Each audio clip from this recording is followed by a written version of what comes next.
కూటమి ప్రభుత్వం ఏర్పడి 6 నెలల్లోనే రాయదుర్గం అభివృద్ధి పథంలో ముందంజలో దూసుకెళ్తుందని ప్రభుత్వ విప్ కాల్వ శ్రీనివాసులు ఆశాభావం వ్యక్తం చేశారు.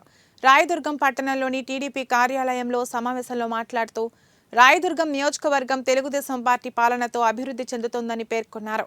సీఎం చంద్రబాబు నాయుడు రాయదుర్గంపై ప్రత్యేక శ్రద్ధతో పాటు రాయదుర్గం అంటేనే తనకు ఎంతో ఇష్టమని వెల్లడించారు.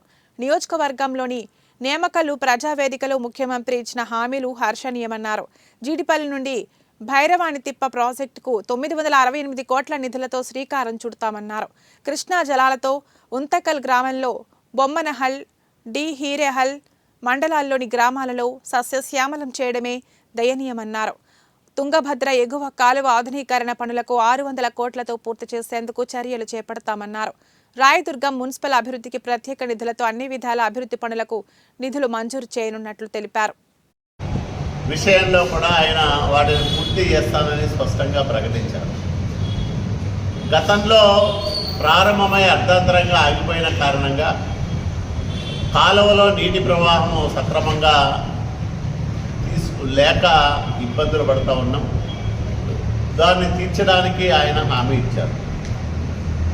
అత్యవసరంగా చేపట్టాల్సిన 35 కోట్ల పనులకు ఇప్పటికే పాలనా ఆమోదం పొందాం. టెండర్లు కూడా ఆహ్వానించారు అధికారులు. కనేకల్లు మాల్యం మధ్యలో 48 కోట్ల వ్యయంతో నిర్మించబడే నూతన వంతెన నిర్మాణానికి భూమి పూజ చేశాం.